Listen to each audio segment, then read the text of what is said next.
ക്രൂരമായി പീഡനത്തിനിരയായി കൊല്ലപ്പെട്ട് വാളയാർ കേസിലെ സിബിഐയുടെ കണ്ടെത്തലിൽ വലിയ അത്ഭുതമൊന്നും തോന്നുന്നില്ല. മലയാളി ജനറൽ തയ്യാറാക്കിയ സ്പെഷ്യൽ റിപ്പോർട്ടിലേക്ക്.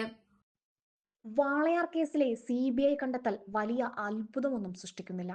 9ഉം 13ഉം വയസ്സുള്ള കുഞ്ഞുങ്ങൾ ക്രൂരമായി റേപ്പ് ചെയ്യപ്പെട്ട് കൊല ചെയ്യപ്പെട്ടുവെന്ന ആദ്യ പോസ്റ്റ്മോർട്ടം റിപ്പോർട്ട് പൊക്കിയ പോലീസ് ഉദ്യോഗസ്ഥരും ഈ കുഞ്ഞുങ്ങൾ സ്വന്തം ഇഷ്ടത്തിന് ലൈംഗിക ബന്ധത്തിൽ ഏർപ്പെട്ടത് അവരത് ആസ്വദിച്ചിരുന്നു എന്നെഴുതിയ സോജനും കുഞ്ഞുങ്ങളെ അതിക്രൂരമായി മരണത്തിലേക്ക് നയിച്ച അധമന്മാരും ഫ്രെയിമിൽ നിന്നും വളരെ വിദഗ്ധമായി തുടച്ചു മാറ്റപ്പെട്ടിരിക്കുന്നു.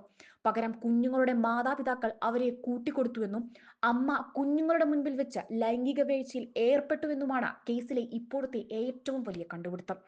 അങ്ങനെ ഒരു മുഴം കയറിൽ തൂങ്ങിയാടിയ കുഞ്ഞുങ്ങൾ വീണ്ടും ശ്വാസം കിട്ടാതെ പിടയുകയാണ്. അവർ വീണ്ടും സോഷ്യൽ ഓഡിറ്റിങ്ങിന് വിധേയരാകുകയാണ്. CBI വലിയ പുലിയാണെന്ന അഭിപ്രായം ഒന്നും തന്നെയില്ല. ബാലഭാസ്കറിന്റെ കേസിലെ വിചിത്രമായ കണ്ടുപിടുത്തമൊക്കെ എല്ലാവരും കണ്ടതല്ലേ. CBIയുടെ പ്രമാദമായ കണ്ടെത്തലും ശിക്ഷയും കഴിഞ്ഞ് സ്വന്തം ജീവിതം തന്നെ ബലികൊടുത്ത് നിരപരാധിത്വം തെളിയിച്ച നമ്പി നാരായണന്റെ നാട് കൂടിയാണിത്. കാര്യങ്ങളുടെ കിടപ്പ ഏകദേശം പിടികിട്ടിയിട്ടുണ്ട്. പരൽമീനിനെ കൂട്ടിലാക്കി വമ്പൻ സ്രാവിന് നീന്തിപ്പോകാൻ വഴിയൊരുക്കുന്ന നീതിപീഠം. കവിയൂർ പീഡനക്കേസിൽ ഇരയായിരുന്ന ശാരിയെ ബലാത്സംഗം ചെയ്തത് സ്വന്തം അച്ഛൻ നമ്പൂതിരിയാണെന്ന് കണ്ടെത്തി യഥാർത്ഥ പ്രതികളെ രക്ഷിച്ച ആളുകളാണ് ഈ CBI. സൂര്യനെല്ലി, കിളിരൂർ, കവിയൂർ, വിതുര, പാലത്തായി തുടങ്ങിയ കേസുകളിൽ അതിജീവിതകൾക്കും ഇരകൾക്കും എവിടെയാണ് നീതി കിട്ടിയിട്ടുള്ളത്? എത്ര പ്രതികളാണ് ശിക്ഷിക്കപ്പെട്ടിട്ടുള്ളത്? ഇല്ല. കൃത്യമായ ഒരു ഉത്തരം നൽകാൻ നമ്മുടെ നീതിപീഠങ്ങൾക്ക് കഴിയില്ല.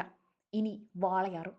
പകരം അവിഹിതവും സ്വത്തുമോഹവും കൊണ്ട് അമ്മായിയപ്പനെ കൊലപ്പെടുത്തിയ ഷെറിൻമാർക്കും കാമുകനെ കഷായത്തിൽ വിഷം ചേർത്ത് കൊന്ന ഗ്രീഷ്മമാർക്കും കോടികൾ മറിയുന്ന തട്ടിപ്പ് നടത്തി മന്ത്രിസഭകൾ തന്നെ മറച്ചിടുന്ന സരിതമാർക്കും നീതിപീഠം ശിക്ഷയിളവുകൾ നൽകുന്നു. ജയിൽ മോചിതരാക്കുന്നു.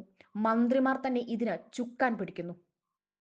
ഇവിടെയോ പ്രതികളുടെ സ്ഥാനത്തേക്ക് കുഞ്ഞുങ്ങളുടെ മാതാപിതാക്കൾ സ്ഥാനം പിടിച്ചിരിക്കുന്നു. കുഞ്ഞുങ്ങൾ അഭിസാരികകളാക്കുന്നു, അരികുവൽക്കരിക്കപ്പെട്ടിരിക്കുന്നു. ഒട്ടും പ്രിവിലേജ് ഇല്ലാത്ത, തീർത്തും ദരിദ്രാവസ്ഥയിൽ കഴിയുന്ന ഈ സമൂഹത്തിന് നേരെ വിരൽ ചൂണ്ടാൻ അല്ലെങ്കിലും പെട്ടെന്ന് കഴിയുമെന്ന അവസ്ഥയ്ക്ക് ഇനിയും മാറ്റമുണ്ടായിട്ടില്ല.